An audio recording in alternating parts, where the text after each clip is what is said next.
আমাদের বর্তমানে যে সুখের জীবন রয়েছে, সুন্দর সমাজ, সুন্দর কাঠামো রয়েছে, এইগুলোর ক্ষেত্রে যে সমস্ত মনীষীদের অবদান সর্বজন বিদিত, তাদের মধ্যে অন্যতম হচ্ছেন বিদ্রোহী কবি কাজী নজরুল ইসলাম। আজকের দিনে দাঁড়িয়েও আমাদের সমাজে বিদ্রোহী কবি কাজী নজরুল ইসলামদের মতো মনীষীদের যথেষ্ট প্রাসঙ্গিকতা রয়েছে। তবে আমরা আমাদের বর্তমান প্রজন্মের কাছে এই তাৎপর্যের বার্তা বা প্রাসঙ্গিকতার বার্তা তুলে ধরতে পারছি না। দিকে দিকে পড়ার অভ্যেসও কমে যাচ্ছে।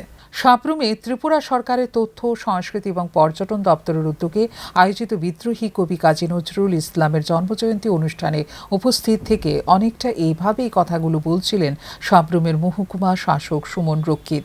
পাশাপাশি তিনি আজকের দিনে দাঁড়িয়ে আমরা যাতে করে আগামী দিনের জন্য নজরুল ইসলামের জীবনী চর্চাকে গুরুত্ব দিতে পারি সেই বিষয়ে ভূমিকা পালনের আহ্বান রাখেন। এক হাতে বাঁকা বাঁশের বাঁশরি, এক হাতে রণদুর্য, এটাতেই বোঝায় যে উনি কি এবং উনি কেন আমাদের মাঝে এতটা জনপ্রিয়। আজকের দিনে উনি প্রচন্ড প্রাসঙ্গিক। সাবরুম নগর পঞ্চায়েতের আন্তরিক সহযোগিতায় আনন্দপাড়াস্থিত নজরুল পার্কের আজকের এই অনুষ্ঠানের একেবারে শুরুতেই সম্মানিত অতিথিরা নজরুল ইসলামের প্রতিকৃতিতে শ্রদ্ধা সহ পুষ্পার্ঘ্য করেন। অন্যান্যদের মাঝে এই অনুষ্ঠানে নগর পঞ্চায়েতের চেয়ারপারসন রমা পোদ্দার দিয়ে, ভাইস চেয়ারপারসন দীপক দাস সহ বিভিন্ন বিশিষ্ট ব্যক্তিত্বরা উপস্থিত ছিলেন।